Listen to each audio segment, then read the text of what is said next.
All right. So Sam just told me exciting news. He's going back to Hebrew Academy next year. So we talked about this in one of the other episodes. Sam's in Centennial, and you went there essentially to step up my academic game, right, and sort of become more of a school student. And this is a school that's good at that. Yeah.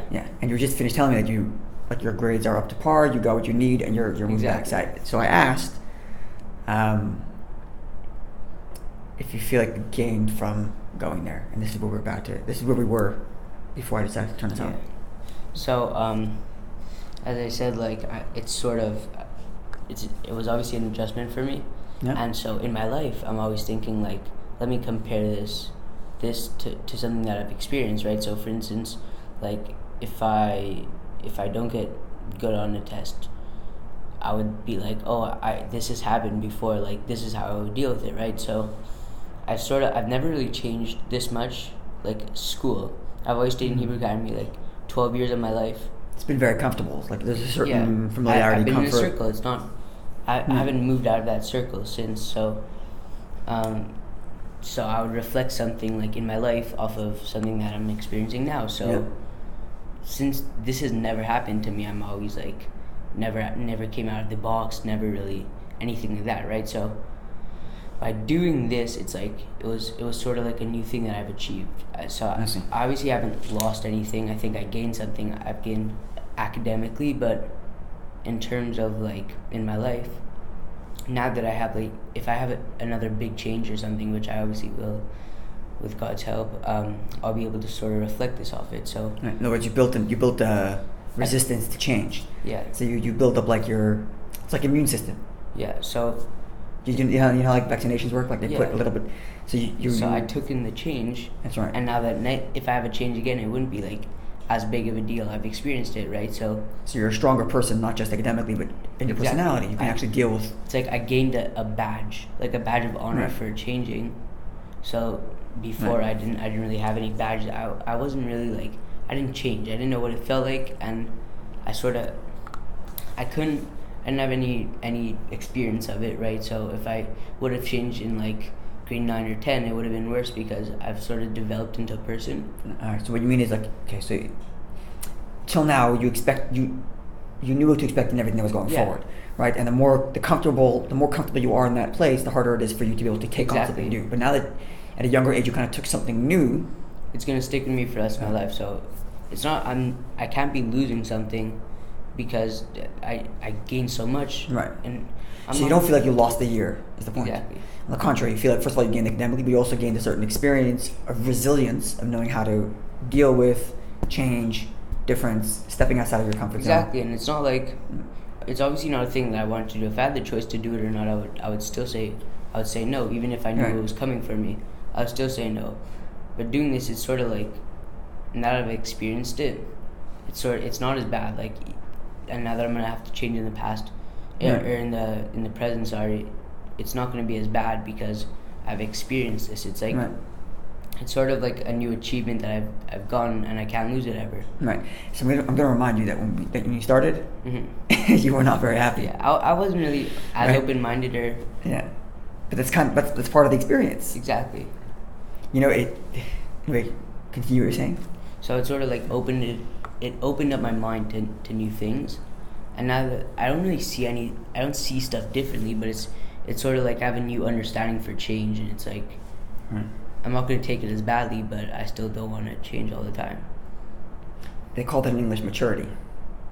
That's what it is. That's what maturity is. Learning how to deal with things that aren't when you're a baby.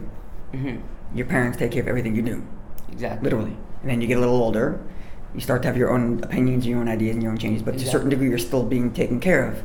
And then as you mature, you learn to deal with things that are not as comfortable. Yeah.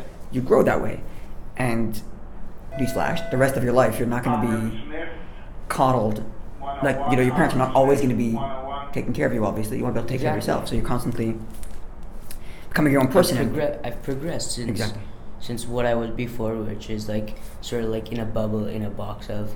I didn't really think there was an outside world to this. It's I'm Jewish. There's Right. Like half the world is probably Jewish, and like Right. everyone's Jewish. I know everyone in Montreal. It's like it's not that big.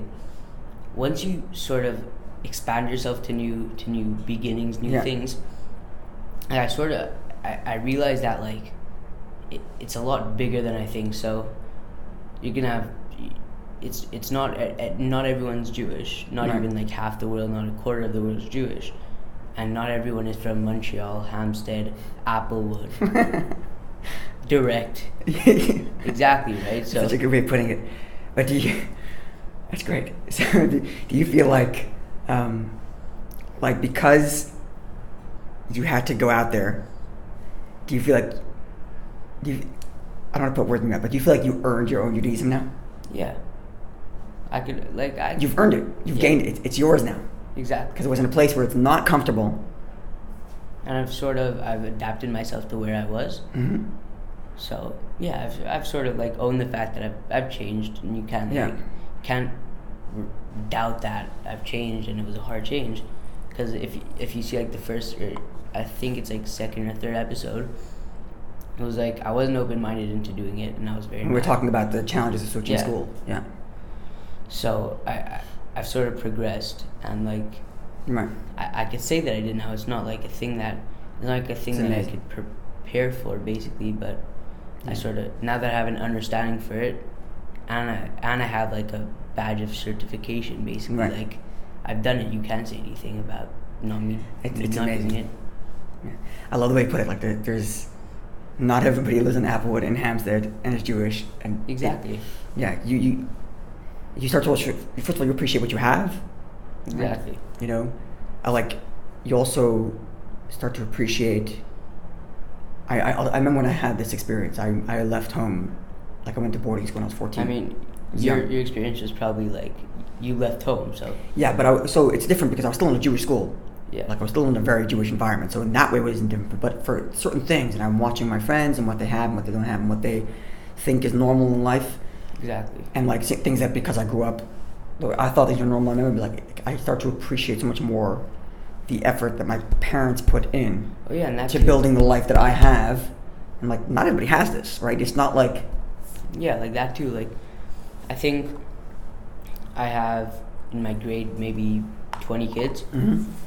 I would say like in Centennial, you mean? Yeah. I would say like 15 of the kids either have 5 parents. Or 5 parents, because parents are split up and they're remarried. Yeah, or like parents are divorced. Right. So I sort of started realizing that, and I'm like, not everyone has the life I have, or start to appreciate it. Yeah, of course.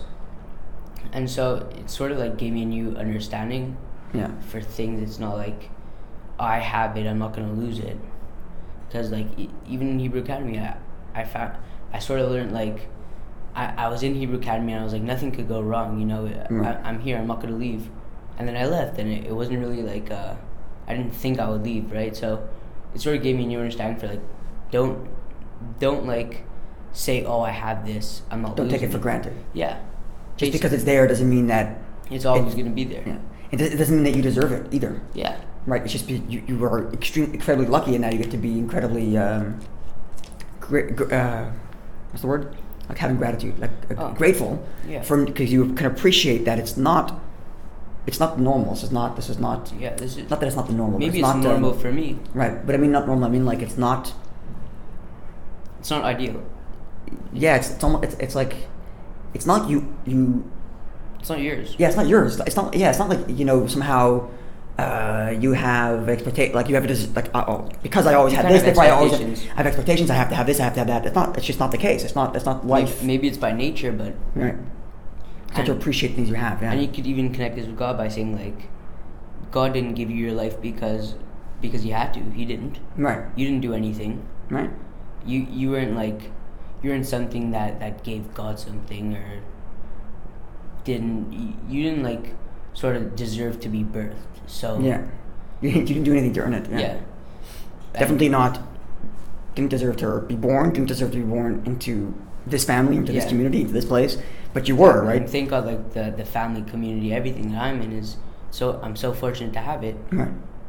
And it's sort of like you don't owe anything, and no one owes you anything, Right. except for if they actually owe you something. But it's still, God never owes you anything, no matter what. He birthed you, and He gave you, like, if you do a mitzvah for God, He didn't owe you something because you did something for yourself. You didn't do anything for God. Right. God, even if you do a mitzvah, God still gave you the ability to do it. That's right. So don't say, oh, God owes me something. It's more like you owe God to do that because He gave you the ability to. It's an amazing, amazing way of looking at life, and I would say. I'm not saying I look at it all the time. Yeah, I know. I understand that. Yeah, I don't, but I try to. I understand sort that. of Well, we're all human beings. Yeah, exactly. Right, which is part of why it's important. That's one of the reasons for prayer, is to stop and reflect on these things, right? Because throughout the day you have things right? But I would venture to say that this kind of gratitude and understanding that, like you said, no one owes you anything, is actually a recipe for being happy. Because you're appreciating everything. You're not like, oh, I have this, so I'm gonna get this, or I do this, so I'm gonna do this. It's not like, oh, I got this, and if I don't have that, I'm not gonna be happy. Exactly. It's like, wow, I have this, so amazing. How fortunate I am. Exactly, and it's not like you shouldn't really be like, oh, I did this. Now, what am I getting? Like, it's not what are you getting out of it. It's what did God give you to do that? Right? So it's not like I did this, what am I getting out of it? It's like God gave me this to do this, so I shouldn't be getting anything out of it. Right. In other words, you have a life so that you can do good things. It's not like, oh, I do good things, now give me things. Yeah. No. Doing good things is like payment almost for all the good things you've had in your life. It's sort of like taking a step back from it. It's not like I'm doing this, so I get this. It's like this is given to me, so I do this, right? So because I have a life and it's been granted to me, now I gotta do something good with it. I gotta do some mitzvahs, I gotta do something good for it. So like go back to the basics of it. Right. If instead of you doing something and then God giving something to you, it's like, no, your body was made to do this. So that's it. It's not like your body was made to receive because you do this. It's your body was made to give, not so that you could receive. Right. So no, you already got. Put it this way, your life it's on loan to you. It's not like you earned your life and now if you do things you get bonuses. Your life is on loan. Like God trusts you with His life and says, okay, here you live, and let's see what you can do with it. Right. So whatever you do is actually what's supposed to happen. It's not like because you did something, like, oh my gosh, look, I'm a whole hero. Exactly. Now give me stuff. It's not like that. It's like if I did this, it's not because I'm getting something. It's because I can do that. It's a beautiful, beautiful, amazing way of looking at things. I'll add another parallel. Doesn't get to this, but when you're talking about like going and getting new experiences, because you get new experiences, you grow. Right? You start to appreciate things. So, and you're talking about being creation and all that. So if you think about it, the soul is doing the same thing. Before a person's born, right? What's the soul missing? It's missing nothing. The body. It's missing the body, but what is the soul missing? It has everything. It has everything it needs. There's nothing that it wants in its soul life. It's living in heaven, whatever. It's enjoying God's company. It's studying Torah all day. It's an angel. Yeah. An angel. And then it's born into a body. It's completely out of its comfort zone. Exactly. Completely out of its comfort zone. You know, there's like this, the joke goes, there's like a soul coming down to earth.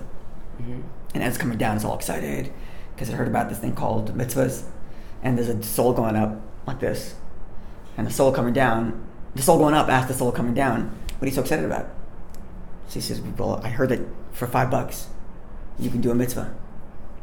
So the soul going up says, do you know how much effort you're going to have to do to make that $5 and to get that mitzvah?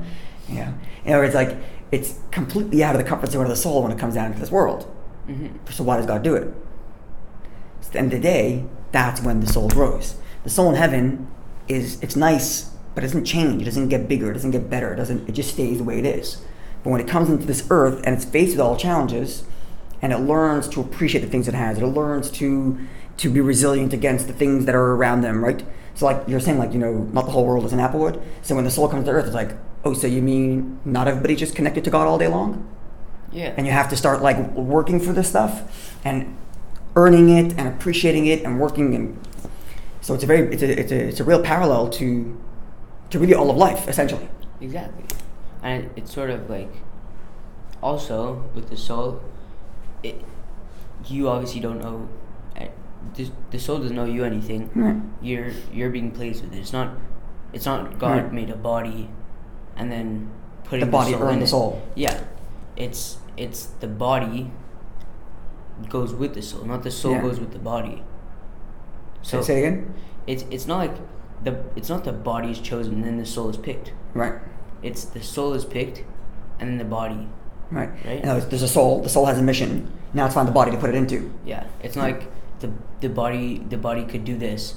So now we just have to find the soul that could match with the body. Right, it's the other way around. Exactly. The soul has a mission, so then we're going to put the soul into this body. So the body, essentially, in my life, is all about, going back to what you were saying before, you don't do things nice and expect the soul to give anything back to you. You're doing things because you have a soul inside of you, and that's why the body was there, to get these things done for your soul. Because it was all created so that the soul could do its mission. Exactly. So you're not giving anything or gaining anything from doing something. You're doing what's said to do. Right. And it could also connect with the mitzvah. You're not doing the mitzvah because you're getting a reward out of it, or you're not doing the mitzvah because, I'm doing a favor for God, so let me do this. It's what you were born to do. Yeah, you have to do this. It's like schoolwork. You're not doing schoolwork because back to school. You're not doing schoolwork because the teacher, because it's like a favor for the teacher. Teacher told you to do it. Right. Or like in sports, you're not doing a play because the coach. You're not doing the play act because the coach was like, if you do this, you'll get this. You're doing the play because the coach said, do this and you'll win. Right. So right.